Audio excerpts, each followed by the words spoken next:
Hey, nyokabar bro! Kali ini gua akan memberikan ulasan untuk Samsung Galaxy M11 yang udah gua pakai beberapa hari.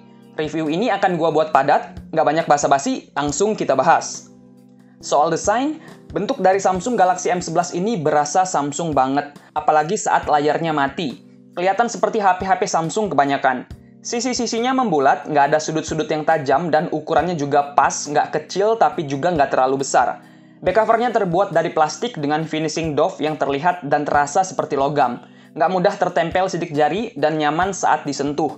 Yang cukup menarik pada desain kamera belakangnya yang rata. Benar-benar terasa nyaman saat digenggam. Untuk desain kamera depan sudah pakai kamera Infinity O Display alias punch hole kamera yang lagi ngetren.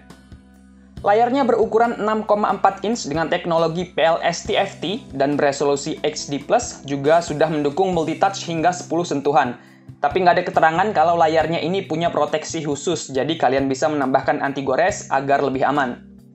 Kualitas layarnya ini sudah cukup baik, walau belum setajam layar Full HD, tapi dengan resolusi HD+, akan menghemat penggunaan baterai.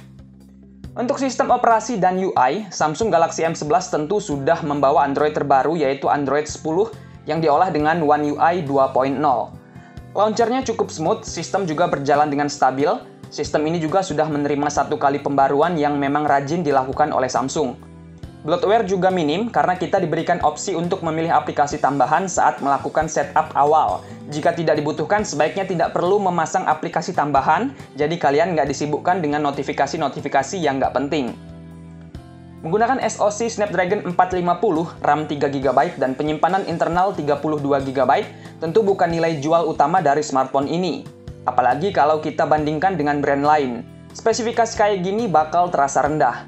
Jadi buat kalian yang cari HP buat main games kelas PUBG Mobile, HP ini bukan pilihan yang tepat.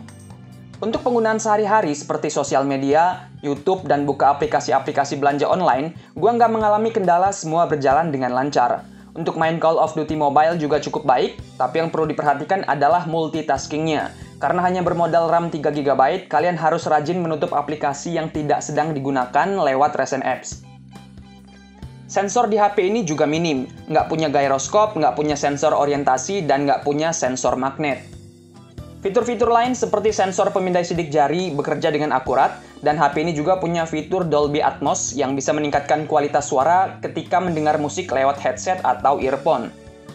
Pada bagian kamera, Samsung Galaxy M11 membawa 3 kamera belakang dengan resolusi kamera utamanya sebesar 13 MP, kamera ultrawide 5 MP, dan depth sensor 2 MP.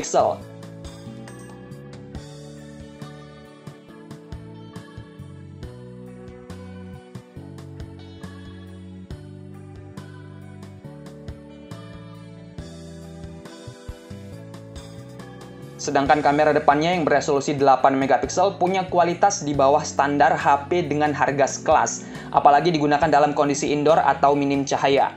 Jadi pastikan kalau mau selfie di kondisi yang cahayanya terang.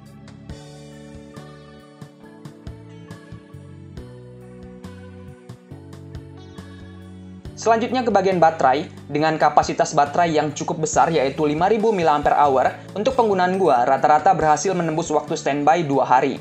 Bahkan gua bisa menggunakan HP ini sampai 3 hari dengan screen on time hampir 8 jam. Itu sudah termasuk bermain game Call of Duty Mobile beberapa kali.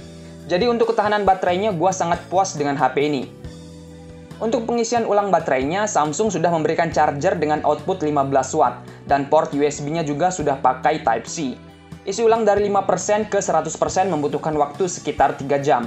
Masih cukup lama, tapi itu karena kapasitas baterainya yang cukup besar, tapi dengan daya tahan baterainya yang bagus, gua jadi jarang ngecharge.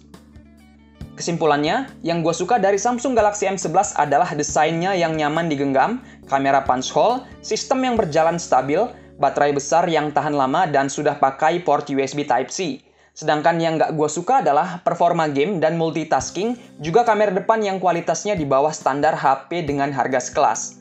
Mahal atau murah? Walau ini adalah smartphone kamera punch hole termurah dari Samsung saat ini, tapi dengan harga hampir 2 juta, HP ini masih terasa mahal. Seolah Samsung memang sengaja mempertahankan image mahalnya dan nggak mau dibilang murah. Oke deh, sekian dulu video kali ini. Jangan lupa klik like jika kalian suka, share jika bermanfaat, tinggalkan komentar. Buat yang belum subscribe, silahkan klik tombol subscribe dan aktifkan loncengnya biar nggak ketinggalan video-video terbaru, unik, dan bermanfaat lainnya. Dengan gua Al, terima kasih dan sampai jumpa di video selanjutnya.